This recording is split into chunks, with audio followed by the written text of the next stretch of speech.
Welcome, everybody, to the week of Italian cuisine around the world. What a special event this is today. This is brought to you by the Italian Trade Agency from Toronto, and so glad that you're joining us today.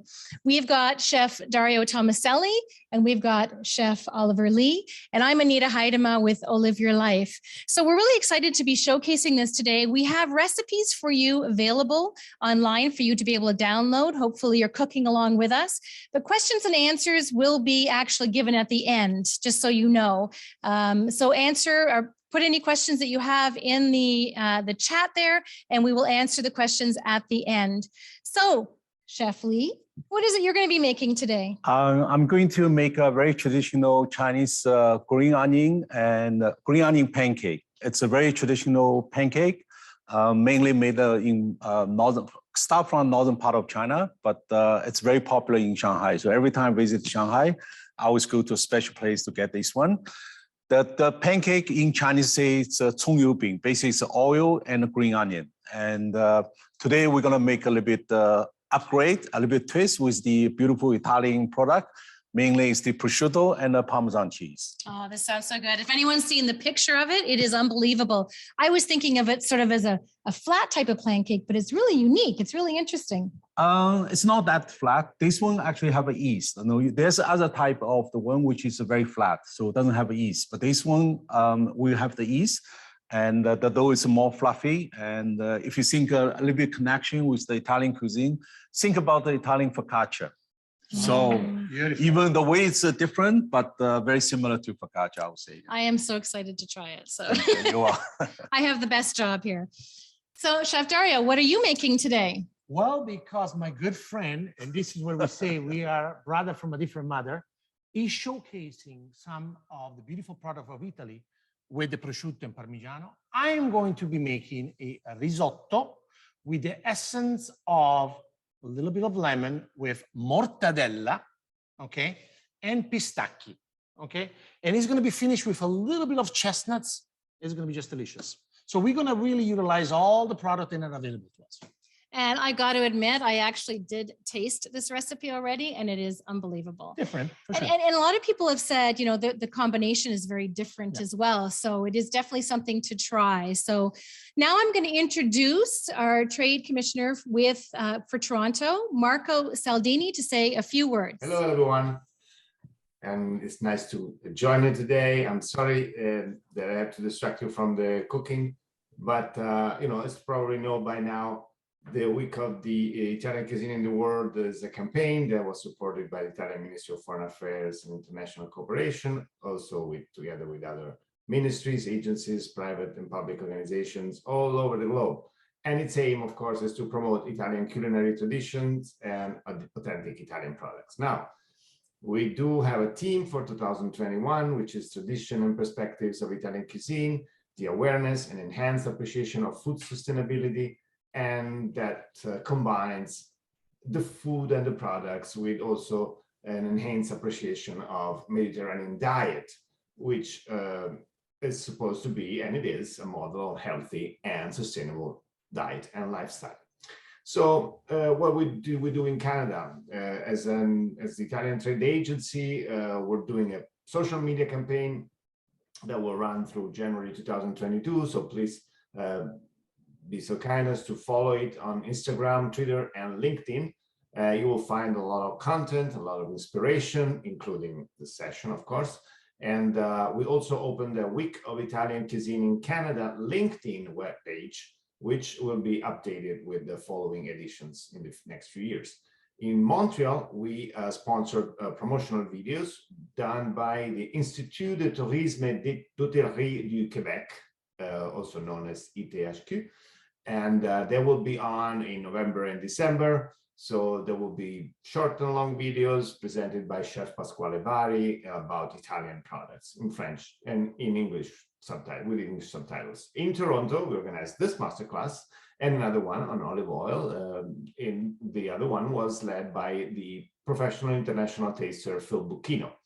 And then we supported also Pentola d'Oro, which means a golden pot, organized by the Italian Chamber of Commerce of Ontario, which is live tomorrow. And the 2021 edition is dedicated to the territory of the Lazio region. And last but not least, we'll support Best British Columbia Italian Dish, in which 4 culinary schools in British Columbia will compete in person and in streaming by creating typical Italian dishes and by winning, so for the lucky ones, a trip to Italy. The exercise has been led by the well-known chef Pino Posterano. So please visit our LinkedIn webpage. The handle is Italian Trade Commission Toronto, only one word, or type in your social media, whichever it is, platform Vivere all'Italiana, which means live as an Italian. I don't want to take too much of your time today, so I will just give you a quick shot of the trade between the two countries. It's going really well. Italian cuisine, Italian products are really appreciated in this country. We know we can do more. Our market share is 3%, so it's not so big in terms of imports, but the trend is really positive, and we are heading the group of exporters from Europe.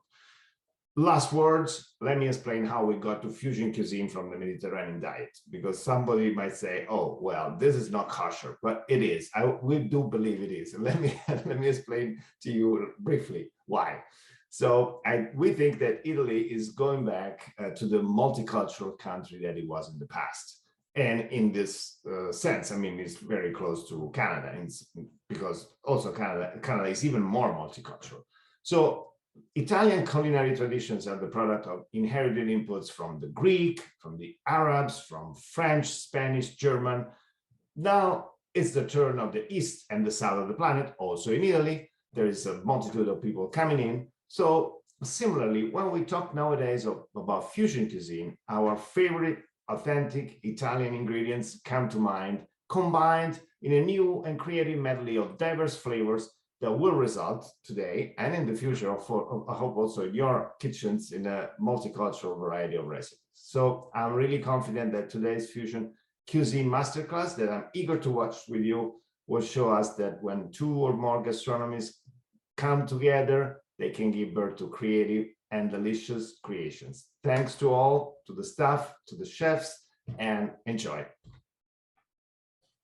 Thank you very much, the Trade Commissioner.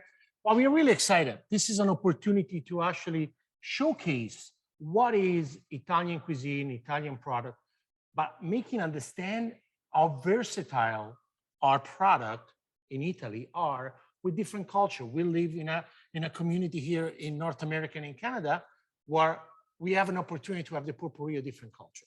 So Oliver, one of our few master chefs that we have in Canada, is showcasing something quite exciting, because we are talking about product of high quality. We're talking about DOP product and PGI or IGP product.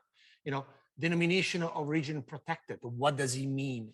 DOP means product and they are made only and exclusively in a specific area. For example, Parmigiano Reggiano, which we're using on a risotto today, or on your pancake, is a DOP product. Okay, when we're talking about mortadella, for example, which we are going to showcase today on the version of the risotto, we cannot call it DOP, is a PGI, so it's geographically protected, but not necessarily the animal is grown in the area of Bologna. So we're going to use a product from Bologna for the risotto. For yourself, the prosciutto di Parma, on the region of Langhirano, in the northern part of Emilia-Romagna. And this is the best thing about it, because you really understand the old and tradition that you talk about, but it can be used with some of our great products. Oh yeah, beautiful. We're gonna show this. It's always great to learn from the big brother. So, and we're gonna put the beautiful 2 culture together and have a beautiful product, and you're gonna try this beautifully. So we're gonna start with the dough. We're gonna start with the dough. The dough is very simple. You have a 300 grams of all-purpose flour, and you're gonna put a little bit of warm water.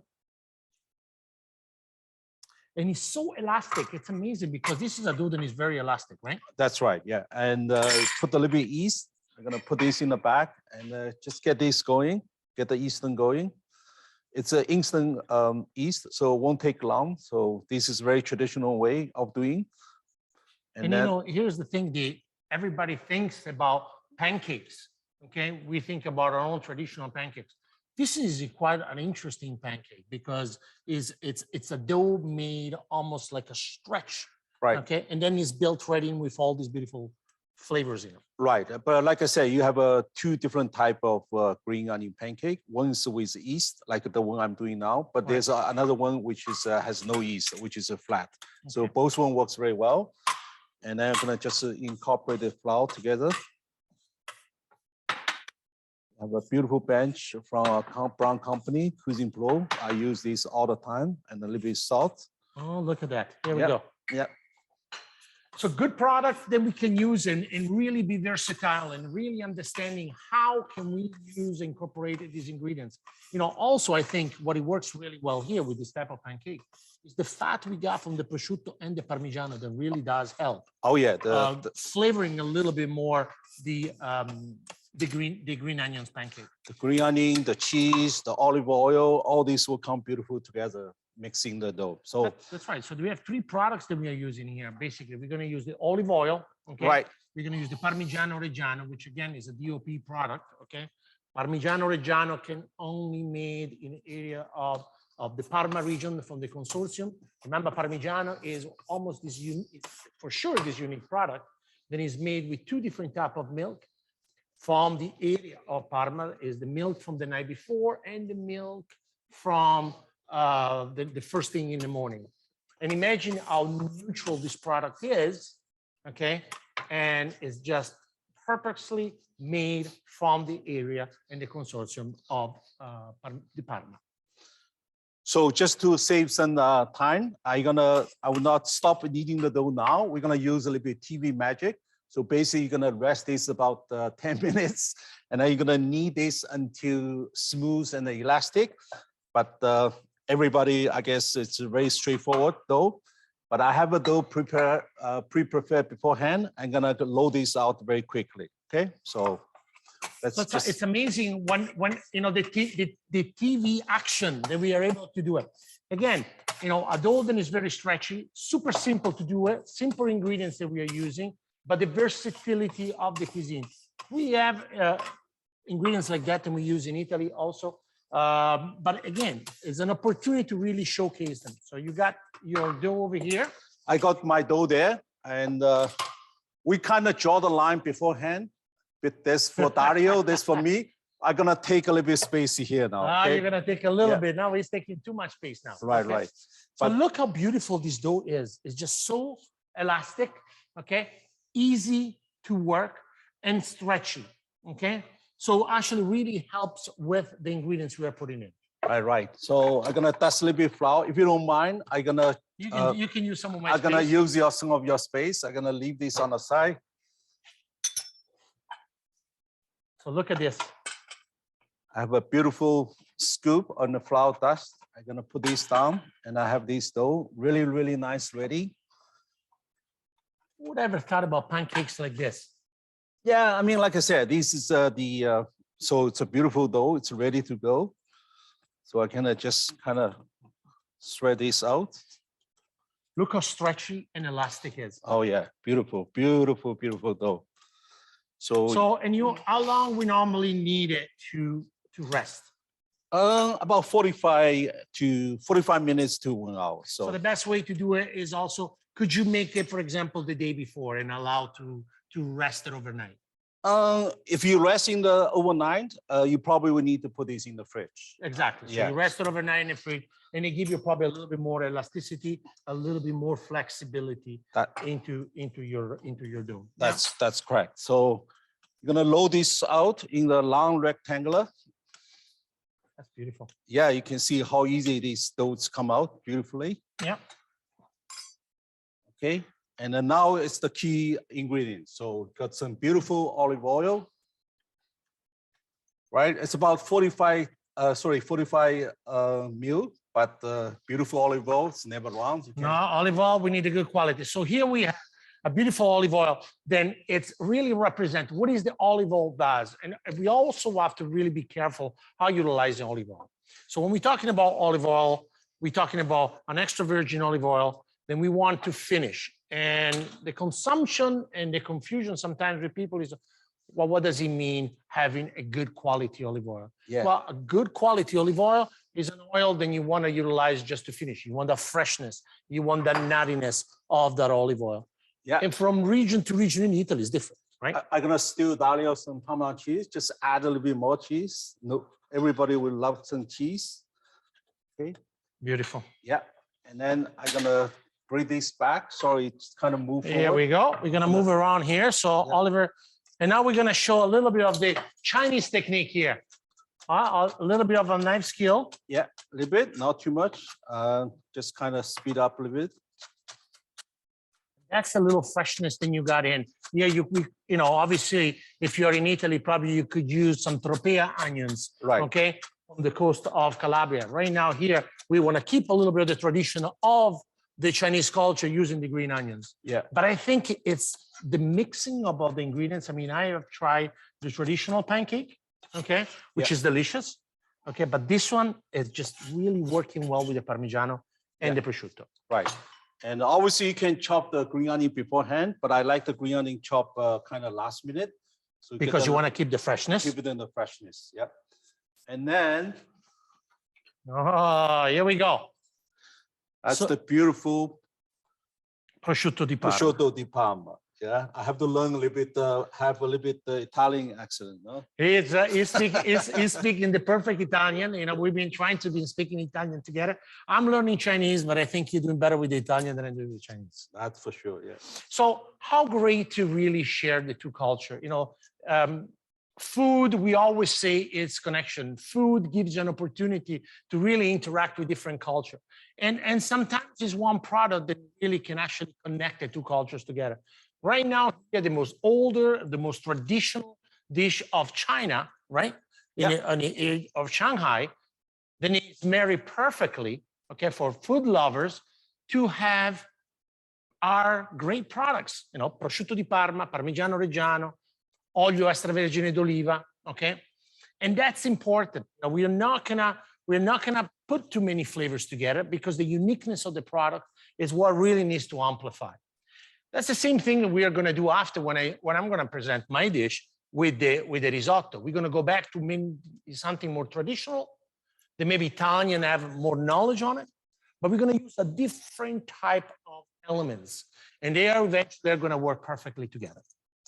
Yeah. So I'm almost while I'm big brother's talking, I'm almost done. So I just need two more slices. He's even counting. Yeah. See, us Italian, we just put it on because we want. But here we go, the precision, just the right amount of product that we want there, right? Yeah. So shall we give a little bit more Parmesan cheese? Yes, Yeah, we do. why Yes, not, we do. right? Yes, we do. There you go. This one, I think, is actually the most challenging part of the dish because you have to really become a little bit creative. Yeah, But that's the fun part, no? That is the fun That's part. the fun part, right? Let's look at that. So you're gonna just start from the near end, near me, and then you just start rolling. So Look at that. He's almost making like a pizza farcita, you know, a stuffed pizza or a focaccia. That's the incredible part of really learning different culture and really allow yourself to really experiment yourself, you know, and giving an opportunity to this great small producer. When we talk about DOP, the DOP was formed in order to actually protect a lot of these small producer and producer from the quality of the product. And DOP means denomination de origin protected, okay? Why? Because the product, the animal, the way it's been made, it is from the area. It cannot be done from anywhere else. For example, the difference is for the mortadella, the mortadella di Bologna, IGP or PGI, is geographically protected. That means it's made in an area in Bologna, but not necessarily the animal is being grown in an area of Bologna or Emilia-Romagna. So that's exactly the difference. Or aceto balsamico. Aceto balsamico tradizionale Tradizionale means is DOP and is made with the 3 types of grapes from the area of Emilia Romagna, okay? Aceto balsamico di Modena is not DOP, but is more IGP, okay? So that's how we see more common. So what I did while you're talking, I just lower into a pine wheel and then just press down a little bit, brush a little bit water, oil. That's what we call a pancake. That's right. And then you press down and then you shake it a little bit sesame seed. All right. Sorry for the mess. I'm gonna clean up. That's this it. for You know what? Yeah, there we go. And I have a beautiful pan. I'm gonna put some little bit more oil. Where do you steal my oil? I pan? stole your olive oil. You know what? The only way I can stop him by stealing stuff from him. Okay. So now watch this. Watch this. So there are 2 things. So when we're talking about olive oil here, oh, look at that. So most Chinese family, I grew up never with an oven.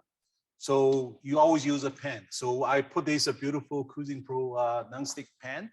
I put this the sesame seed down first, and I cover, and I would cook on the kind of medium low heat.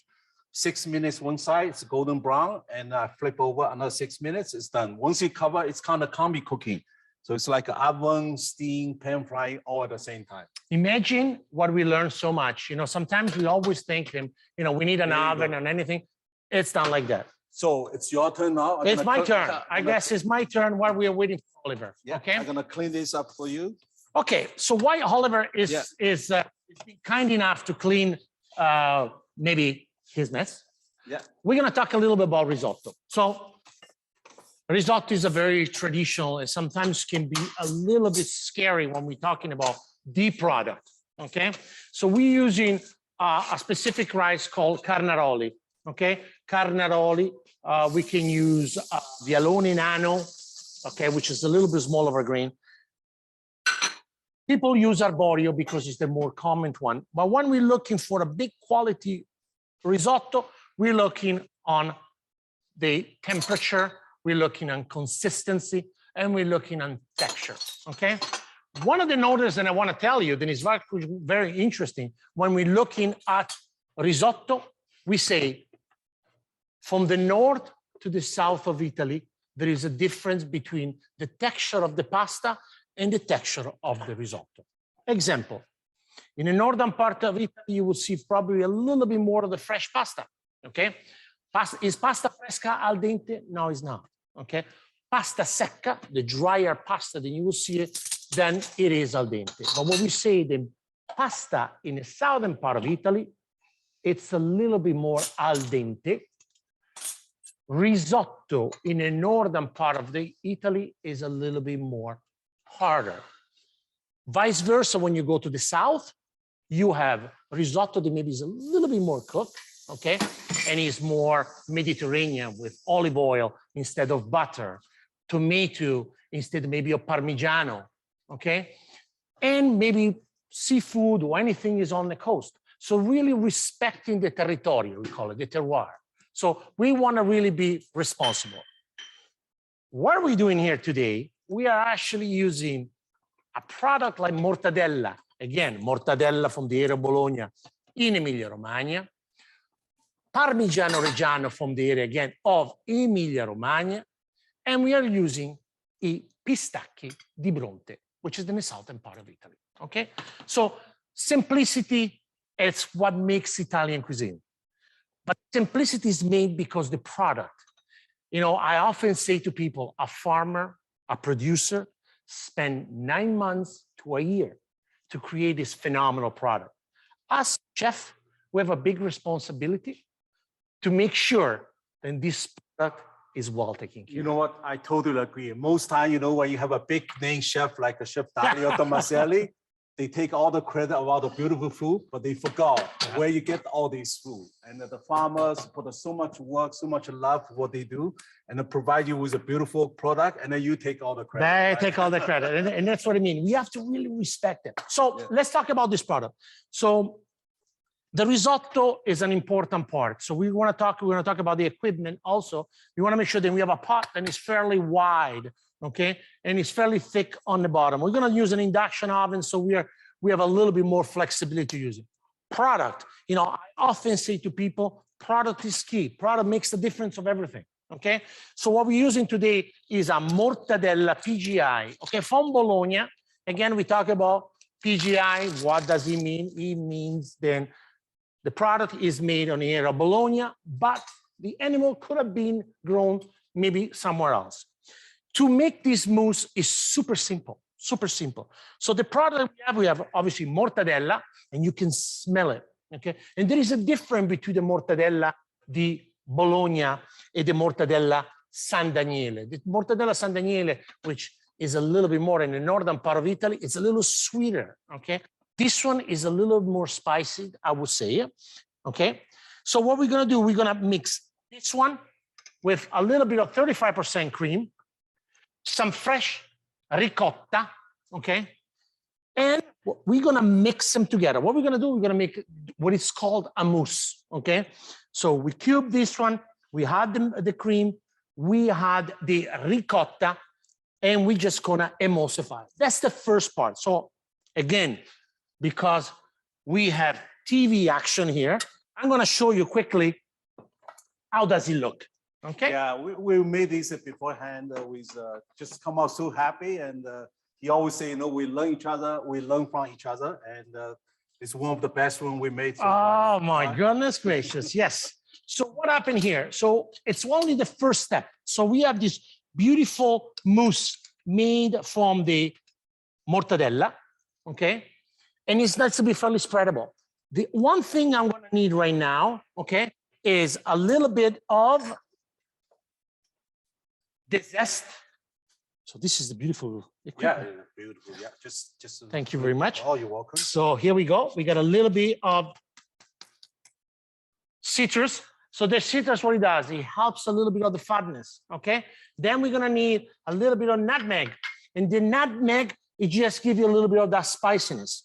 So one thing I'm trying to stay away here, if I can, is to make sure to not add too much spiciness. Okay. So here we go. I'm going to mix them nicely. Parmigiano. I had some Parmigiano also when I made the mousse. Okay. So now is nice and spreadable for my final dish. Okay. While you're doing the prep, I actually move my pancake here so people can look at that. Okay? Look at that. Once you're ready, I'm going to move on. Beautiful. Thank you. So I'm going to keep mixing nicely. Beautiful.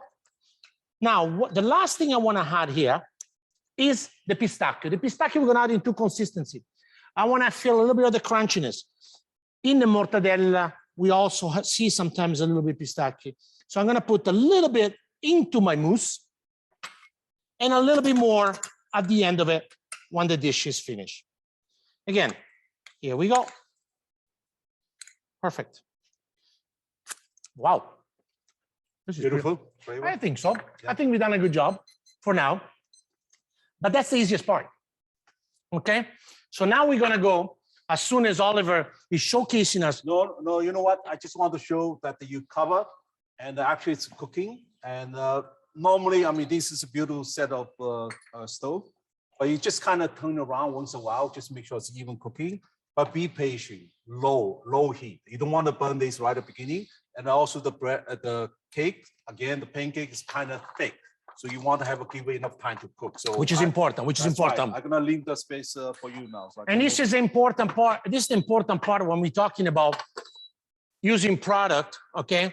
Using product, it's also how to control the temperature. So when we make the risotto, we have a hot pan here. We're going to add a little bit of oil. Not too much, okay? And why we adding the oil prior to the butter? Because the butter is going to burn very quickly. So we want to make sure that it's really controlled, okay? Why both? Why oil and butter? Well, I want to make sure that the butter is really giving me a little bit of the nuttiness, okay? That nuttiness and the olive oil here. So we are not using a high extra virgin olive oil. We're using a pretty neutral olive oil for cooking. Okay. Well, you use very little. Very little. Why little? Very little, because you use it all for the pancakes. No, because we want the butter to really create that coating necessarily. Okay. Now he didn't use too much. He used what he needed. But what I want exactly just the right amount of coatiness for my risotto. Again, remember, the biggest mistake a lot of people are doing is adding so much stuff. You can always add, but you can't take away. That's true. That's so true. That's Okay, so here we got our butter, then it's melting, and you notice I haven't put anything. Sometimes when I make a risotto, I don't necessarily put the onions in it, and I have to be careful how the onions are put in it. So the onions are fairly small. Please remember, and the last thing you want to do is tasting onions into your risotto, okay? So I'm gonna put probably 1 tablespoon of very, very fine onions.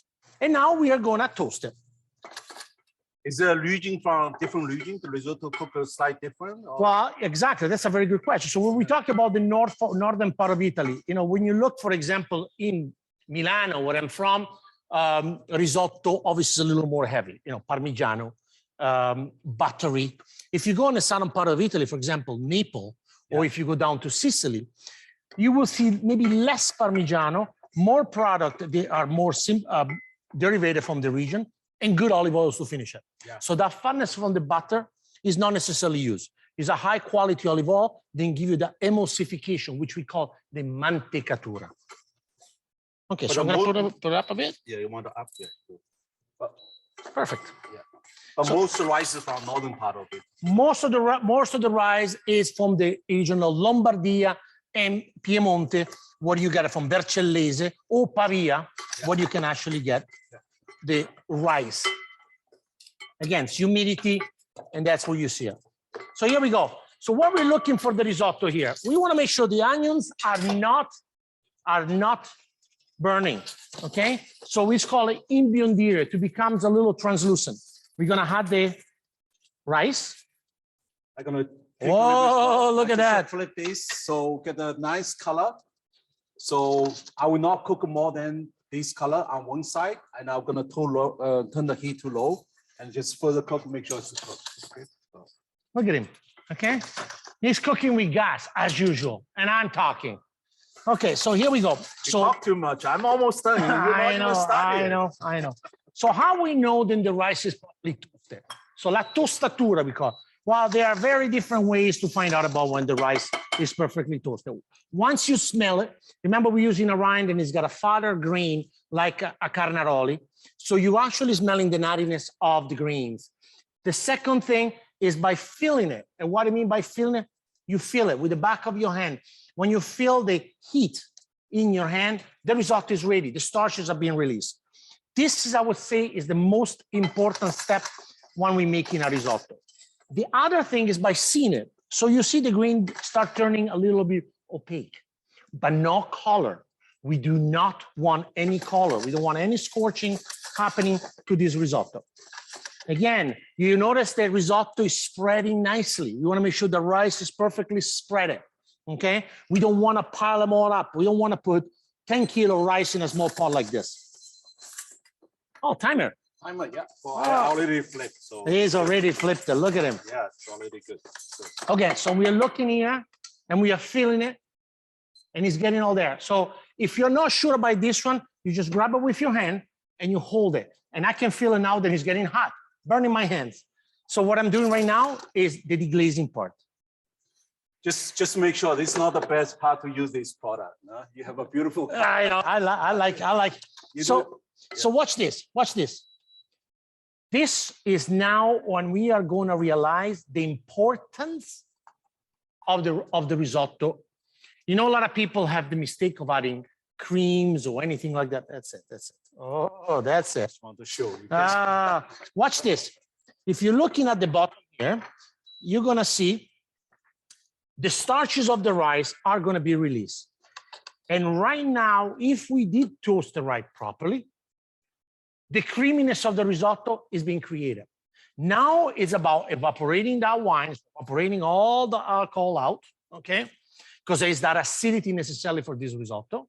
And then adding a stock. Now, stock is very important when you make risotto, okay? Yeah, so in this case, when we use risotto here for this specific risotto, I made a stock where it has all the elements of the dish. So I use the trimming of the mortadella into the broth. I use a little bit of dark chicken stock, And then I use the rind of the Parmigiano Reggiano. Why the rind of the Parmigiano? Because most of the nutrients of the Parmigiano Reggiano are in the rind, is the what's so-called the umami, right? Umami. Exactly. Umami, yeah. So here we go. So you can see it now. The wine is evaporated. It's almost creamy now. Yeah. There is no colors. I mean, I did not scorch the rice. Okay. And now we're gonna add the broth. Now that's important. Want to have a small one? I'm gonna use this one. So I'm gonna use the first pouring of the rice is the most important because it's double of the volume of the rice. Okay. So let's say if we use 1 cup of risotto, we use 2 cups of hot stock. Okay. Is The first one? The first pour is always. So now you notice I haven't put any salt whatsoever. Okay. The stock, we make sure that it has no seasoning whatsoever. We want to make sure the season is natural like that. And we allow now to come to a boil. As soon as it comes to a boil, okay, the steps are very important right now, okay? Because I'm going to taste a little bit of the seasoning, okay? And I'm going to just add a small amount of it. Because at the end of it, when we finish with the mantecatura, we're going to have the mortadella, we're going to have the Parmigiano, we're going to have all the ingredients necessary. So we don't want to add too much stuff, right? How's the pancake going? Almost done. You know what? Almost done. A couple more minutes. I can kind of show you. I want to keep this later on. We're gonna have a pancake and a risotto. Yeah, he wants to show. So, what's so important about the risotto when we talk about risotto? You know, and everybody said, you know, it's intimidating sometimes when you're trying to make a risotto. Well, it isn't. Okay.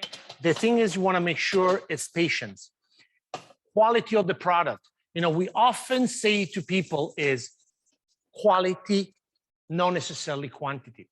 One of the great things, you know, born and being raised in Italy, it's always been surrounded with the greatest product. And the best thing for me right now is being able to share with friends and colleagues from around the world and experiment and testing our great product that we have in Italy with this beautiful classical dish. With a little bit twist, with a little bit modern twist, I would say, with this Italian twist. So. Well, it is an Italian twist, and I think it's an exciting twist because it's something. Beautiful! So now you're gonna copy the dish. You're gonna put it on your menus. Yeah, it's beautiful. I do this quite often at home. Yeah. Is that would that be a dish that is traditional for weekends, or you do on a? No, it's you know what, it can be a part of the dinner, or can be just a snack. You know, just happy to eat because the pancake is something that's very something that you walk on the street, you're hungry. It's more like a street food. Like a street food, yeah. But when you make a big like this, it's a more family style. You're on the weekend. I did actually I post on the social media a few times. I made this on the weekend. I do on the barbecue, and then you have a bread like this. You have some other goodies. You know, just a happy time at home and with the family. It's just beautiful to eat. Yeah. Okay, so let's taste this one. So it's coming to a boil here. So what is the first thing I'm going to taste here? I'm seeing already the creaminess of the risotto is coming. Okay. But what I'm going to taste it from that stock there, I'm going to have a little bit of the fattiness from the mortadella broth I make with the chicken. And of course, a beautiful umami from the prosciutto. So see, it's already creamy. You see it? Yeah. The starch has been released. It's sweet, okay, from the mortadella and from the prosciutto. Now, could I add more salt? Yes, I can. One thing you notice, for example, in Italy, especially in some of the region, is not necessarily you see the usage of pepper per se. In some region, you will see more used pepper than in other one. For example, if you're in the region of Lazio, yes, then you see more classical dishes with pepper. Spaghetti alla carbonara, cacio e pepe. Okay, again, quality product, guanciale, caciocavallo, and peppercorn, then they are toasted. That is more cut. For this one, we want to try to stay as less as possible with the with the pepper. Sorry about that. So the 6 minutes on the other side is ready. So okay. I'm gonna just show you, if you don't mind. You have some. Can I move your phone? You want me to move? Oh no. It's okay. It's all good. So it's ready to go. It's a nice golden brown, and I'm gonna keep this on the side. Let Dario finish the risotto, And then we're gonna cut these afterwards. And I think is the best part is to hold, right? Oh, yeah. See, this is the thing. Remember, we did something, then it's proofing, right? So it's an yeast type of dough. And this yeast type of dough, after it's made, the most important thing is to just let it rest. Let it rest, yeah. You don't eat it right away. I would say 8 minutes is a minimum to let it rest, and then we're gonna try this afterwards. So now the risotto is start jumping, and that's what I'm looking for, okay? We wanna make sure there is always consistency, and that's the part that people sometimes get a little bored, but this is when you have to be careful, okay? Here we go. The quality and the heart of cooking. Patience and really respect for the ingredients. And love. And love, lots of love, Mr. Oliver. Yes. So here we go. The risotto is really coming together and I can feel it. So now he's telling me, then he's thirsty. He needs more liquid. So I'm gonna add more liquid. People say, but no, why? Why do we need more liquid? There is plenty of liquid there. No, because one of the most traditional things, and I'm gonna show you also when we played in it, the risotto needs to be all'onda. And what all'onda means? Wavy. Okay, we never serve a risotto on a bowl. We try to serve the risotto on a flat surface because it allows the grain to settle. It's like me making you run for 20 minutes, okay, 40-degree weather, and then shove you into the freezer. You're gonna get sick. Same thing with this. How long takes normally to make a good risotto? Depends. Could take between 16 to 17 minutes. But the only way is by tasting it. Don't ever trust yourself. I don't trust myself. Nobody trusts myself, right? But here we go. So here he's coming close, but I can see that it takes a little bit more, few minutes. I'm gonna taste it again, okay? You're gonna cook a little bit more than that to let the liquid go before you add one, or? Oliver, I'm sorry. I'm sorry, but I get excited. And we haven't done nothing yet, okay? So Oliver is tasting right now a simple, the stock what makes the difference and the starches of the rice. We just put a very small amount of salt, as you can see. How is it?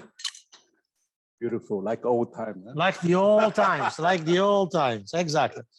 Quality product, and really allow them to accentuate themselves, okay? Sometimes it's easy for me to speak Italian than in English, right? Maybe for you it's easy to speak Chinese than English or not? No, Italian. You want to speak Italian? Okay, yeah.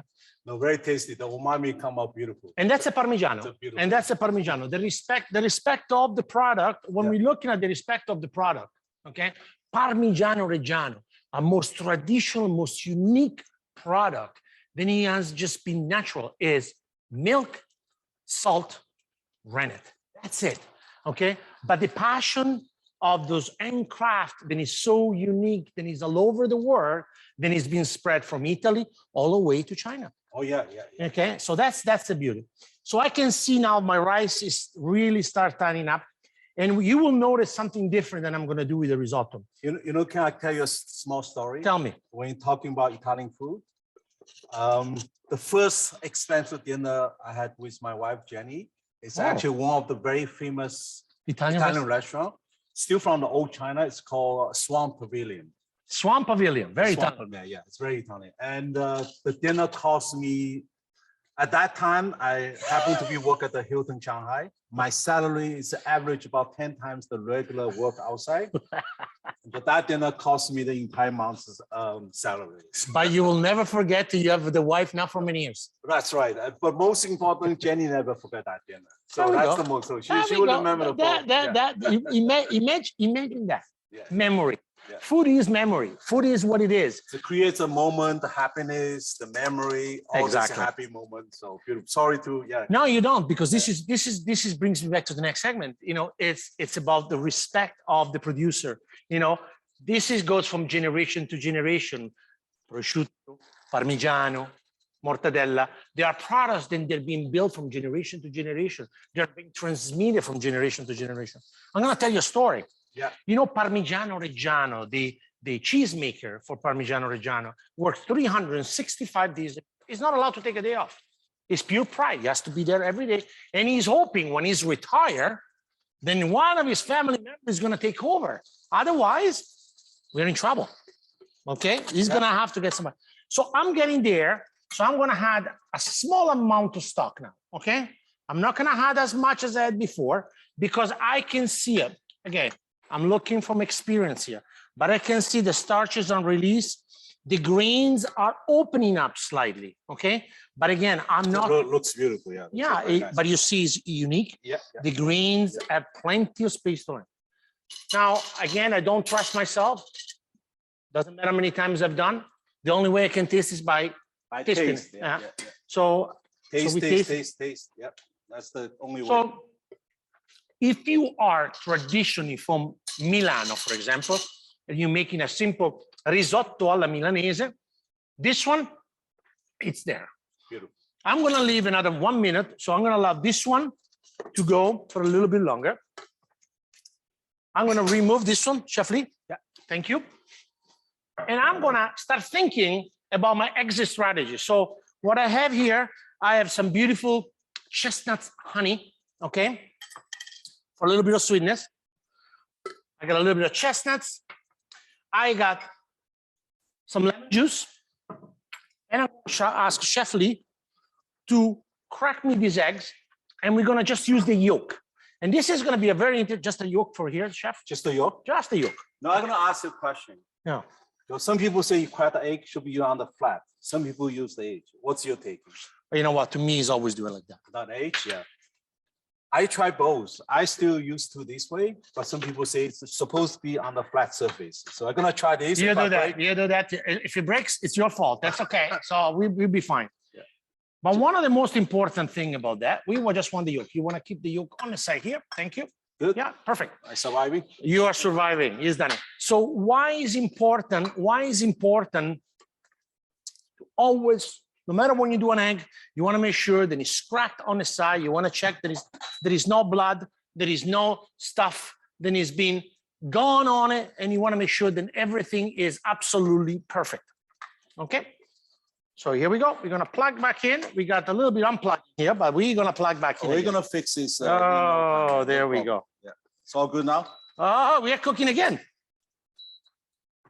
A little bit technical difficult. Technical difficulty is the best part. You know what? But it's all good now. You know what he's doing, because his dish is completely done and mine is not done. So he's trying to sabotage. I try to sabotage. That's okay. That's okay. I got you. So I'm done. So the risotto is done. I'm gonna stop this one. So I'm gonna stop.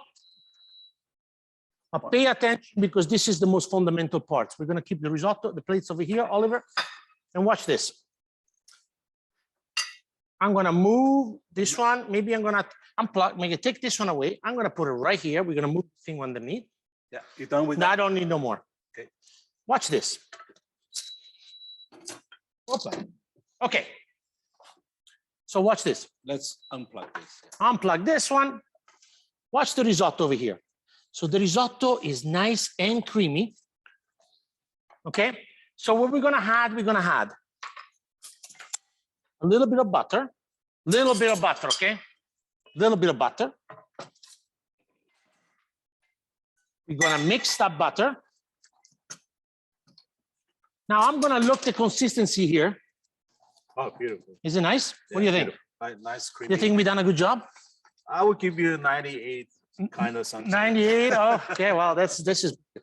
So now we come into the end of this. Okay. So I want you guys to show you the most important thing here when we finish a risotto. Remember, this risotto has been going for quite some time, and I'm looking at the consistency.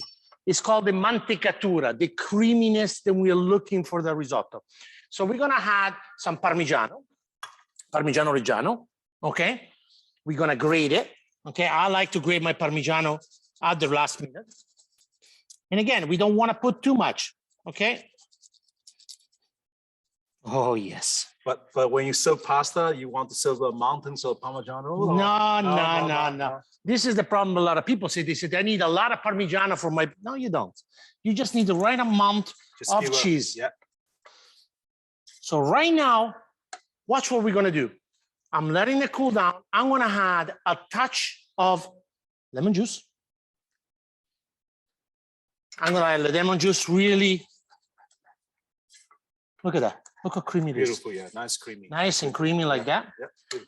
I'm going to add, and this one is what really brings it all together, a little bit of egg yolk. we're gonna let the egg yolk really emulsify, almost like making a liaison, it's called. Is this normal or it's a? This one, when you do anything with lemon, the acidity really helps to accentuate the flavor of the mortadella. I'm the egg yolk. That's right. Yeah. It's not traditional, but this is my little spin. Yeah. Oh, okay. Sometimes, but look at this. Look how nice and cream. Nice, beautiful cream. Now you want to make sure that you add the egg yolk after the lemon juice. You After cannot lemon add it juice, before. not Okay. before. Now, what I'm gonna add? I'm gonna add a little bit of pistacchi di Bronte. Okay. The Parmigiano is good. We're gonna taste it, chef. What do you think? Sure, yeah. Why not? You're gonna taste it? I'm gonna taste it. Oh yes. I'm gonna take a big spoon to taste. Wow. You know, to me, isn't it good? Beautiful. For me, maybe a little bit more seasoning. More season. I'm a little bit on the salty side. So You're a salty guy? right. You're a salty guy. Huh? I'm salty. Guy. Okay. All right. So I'm gonna trust him for once. I normally don't, but I know I trust him all the time. We're gonna add a little bit more salt. You know what I think he needs a little bit more? And again, by tasting, you know, a little bit more lemon juice. A little bit more citrus. And, A little bit more citrus. beautiful chestnuts, honey. And now we are going to do that. Here we go. I'm gonna put this one over here. Yeah. I'm gonna remove this one. We're gonna have a nice plate over here. And again, look at what we're doing here. White plate, okay? We don't want the plate to be too deep. I'm gonna put a little bit of the chestnut honey inside our risotto. It's chestnut season. Yeah, yeah. Isn't it around Christmas? Yeah, it's beautiful. Again, I'm looking at the mantecatura here. Oh, yes. Okay, so now this is the part, okay? We're gonna look at it. We're gonna make sure and it's perfectly done. We can always add, but we can't take away. Right, right, nice. And now we're gonna do, you wanna make sure it's perfectly flat.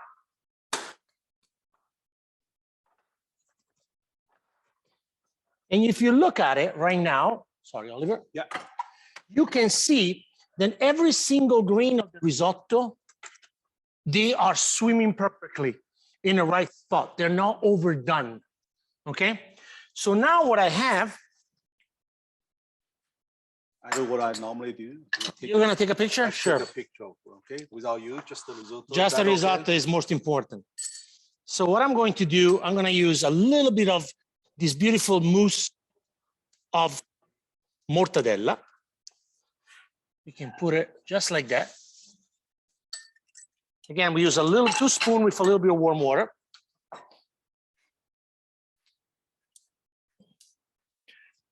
And the mortadella is going to give us a little bit more saltiness, a little bit more sweetness, but look how nice and smooth it is. Isn't it beautiful? Move a little bit. Oh, you push me again. Yeah, well, we have a line at the beginning, right? Oh, look at them, huh? So here we go. So how am I going to finish this dish? Very simple. I'm going to add a little bit more of these beautiful chestnuts. Okay. Then we have over here, we got some roasted chestnuts. Perfectly done. So we roast this one and then we preserve it with a little bit of honey. Okay. Then we're going to add a little bit more of beautiful pistacchio di Bronte. Oh, beautiful, guys. So they give a little bit more of a crunchiness. Okay. Yeah. Now, when we done this one, okay, we are not done because we want to accentuate the flavor of the lemon. So we're going to put a little bit of the beautiful lemon zest. Okay. And then this is my personal preference. You guys can do whatever you want, but I always like to finish with a good quality olive oil. Look at that. Voila. What do you think? Beautiful, beautiful. Are you sure? Wow. You haven't tasted yet. Well, just by look at it, it's beautiful. Yeah. Look at that. We're going, you know, the eyes is very important and the presentation is also very important. We got a little bit of mustard and greens, then they're going to give you a little bit more of pepperness on your dish. and voila. Oh, beautiful. What do you think? Oh, we're not done yet. Beautiful. Now we gotta, that is your turn, my friend. You know what? I was thought usually to present my bread or pancake, but you did so beautiful job. I'm gonna leave this put it here to present the beautiful. No, you don't. No, but I have a cutting board. Ah, you have a cutting board. There we go. We have a beautiful cutting board, and gonna just slide these. Oh my God, look at this. Yeah, and It smells delicious. oh yeah, you know. Obviously, this dish is not as complicated as what the way you make, but this is a very nice, comfortable home food. And you know, and home so food, is yours. Yeah, it's but, simple stuff. Yeah, but simplicity, right? So it's a beautiful. So let's cut this. See how beautiful it looks. Oh my from God. the side. I can smell. Oh my God, look at that. You need to look at this. Well, I wish we had, oh my goodness. Wow. I wish we had smell-o-vision. Oh yeah. We are not going to call him Oliver Lee. Oliver Luigi, we're going to call him from now on, because he showcased the personal product. This is phenomenal because, you know, you actually really allowed 2 ingredients, maybe no often used into Chinese cuisine, to really showcase and really expose the versatility of this great product. You know, the softness, the beautiful aroma from the olive oil, the saltiness from the prosciutto, the freshness from the green onion, they beautiful come together. Like I said, it's at home, and we all really enjoy this. I can smell prosciutto. I can smell Parmigiano. I can smell the acidity of those onions coming up. Yeah. But you know, the best thing is how great this dish really is, and really simple. Because I mean, you looked at it. The dough can be made a few hours ahead. You have your prosciutto, you have your Parmigiano. It's so phenomenal. Well, you know, food always come up with some the products. I think the product. You start with the beautiful product, and then you end up with the love, with the skill set, with all the things you put into, and then you come up with the beautiful fruits. What do you know? The greatest thing about this one that I really like is also how delicate it is. Oh yeah, very delicate. It's super delicate. You can feel the dough, and it's almost like feather, elastic, and really, really, really smooth. Yeah. Well, you know, how best? You want to come and taste something? Yeah, please. Oh my God, there we go. We're gonna cut the first piece for you to try. And you know what? I want to see if anyone has any questions out there, because this class is going a little bit quicker than we thought, which is good. Hopefully people are cooking out there. But if anyone has any questions, please send them out to us. So what do you think about this? Well, it looks phenomenal. Unbelievable. I'd love to try. Oh, really? I think we have a couple questions here. So what are the questions? Where can I find some of the cookware and utensils used by the chefs? Oh. Should I introduce them? Brown. So look at the logo. Brownie. Brown. Yeah. You can find all the beautiful things right here. Yeah. Go to our website, and you can have everything we use here is our company Brown Carrier. So just go to our website, and you can look at tons of beautiful. You know, I always say to Dario, when I work here, it's almost like I work in the candy store, right? Because you have all the beautiful things in my disposal. Phenomenal products. Oh yeah, beautiful. Yeah. And you had another question, was there? What if someone is allergic to some of the ingredients? Are any of them interchangeable with something else? Absolutely. I think versatility is important. So, you know, I'm talking about, for example, for the risotto. Okay. Right. Yeah. We want to showcase Italian product as much as possible, and the versatility.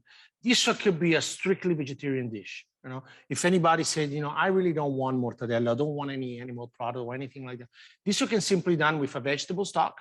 Then is made mainly with vegetable and still the Parmesan rind, because the purpose of the Parmesan, again, is the most natural product. It gives you the protein necessary. We omit the mortadella while we have good quality olive oil. We can use lemons from the coast of Sorrento. So that's the versatility. And for you? Yeah, I mean, the things I have here, it's like I say, the very basic original pancake is just the flour, oil, and green onion. And you can easily replace the green onion. For example, if you're allergic to green onion, you can change to any fresh herbs you like. Parsley, chives, or maybe not chives, they are similar, but anything you like. Coriander, or maybe onions, you know, just What saute. is the traditional Chinese way to do it? Is there something specific that's in it? The method is exactly the same, Yeah. or can be slightly different. But like I said, the main difference between is one is flat dough, which is no yeast, Okay. so it's more flat. But you cook that one with a little bit more oil. It's almost like half deep fried, so it's very crispy. And I personally like it with yeast, so it's more soft. So it's a more texture. Super delicate. Super delicate. It's more texture. And the both way works. But again, the traditional, just the flour, green onion, and olive oil. The most amazing thing also that I noticed about this one, and you can see it when you taste it, is how really quick and versatile it is. And, you know, and for some of the people, then they're saying, okay, well, I am gluten intolerant, okay? Could I replace this one with a non-gluten? Absolutely. You know, now you can easily go to, let's say, Bok Bang. I'm just say the name. Right. You can easily buy gluten-free flour. That's right. And they are just exactly that you can use, like you use. Could you use rice flour? Could you use almond flour? Could you Rice flour will be slightly different. Okay. Rice flour different, but you can very easily get the gluten flour, which can be just replaced with the all-purpose flour very easily. So you don't need to change anything, just replace it. Yeah. Well, we were asking about if there's any allergies. So if there's any allergies, any specific things that people just put them in the chat, you know, in the actual box to ask what allergies actually are specific. Is there another question? Two more? Yeah. What is the best variety, rice variety to use for risotto? Okay, and this is a great question. I am fairly specific, and I'm restricting myself to two type of variety of risotto, of rice, because sometimes you thought risotto is the step, but the quality is the rice. The best quality is there are two. One is called Vialone Nano or Carnaroli. Okay, Acquarello, which is a rice that is actually aged for a bit longer and is a little bit maybe more expensive, but the quality of the rice is phenomenal. And why is so perfect? Okay, and we're really looking into the dimension of the rice. A classical risotto, if you use it for a parboiled rice all the way up to a Carnaroli or a Vialone, the grain makes the difference. Okay, what the grain, if the grain is nice and fat and exactly the same, that is the risotto you want, because you want to make sure they retain a lot of the moisture and it doesn't inflate too much. Okay, in Italy we say when the risotto of the type of rice is not the right one, what's happening? The risotto, il riso fa le corna. The rice does the horn. Okay, it's not a good thing when you do that in Italy. But what does it mean? What does it mean? Then the rice, the center of the rice doesn't have enough space to expand. Okay, so when you're using an arboreal rice, what's going to happen? It's going to work, but it might just it's not going to hold the temperature for enough. So as soon as you finish the risotto, you're going to have to present it right away. With a Carnaroli or a Vialone, the grain of the rice is a little bit fatter, okay, holds the temperature much better and takes much longer to overcook it. So again, we're going back to price and quality. I always choose to price. Sometimes it is what it is, but the quality is what we're looking for. When we're looking into a product, a prosciutto, or a risotto, a rice for what you use a risotto, an olive oil, okay? So, I mean, I know some of you had an opportunity to see some of these great olive oil producer. They're in Tuscany. You know, in Tuscany, there is some great olive oil producers. In Liguria, you go della zona Taggiasca, from the oil called Taggiasca. Different quality. A quality makes the difference. In this case, for me, my preference, and the rice we use today is a Carnaroli. Other question? PR? PR?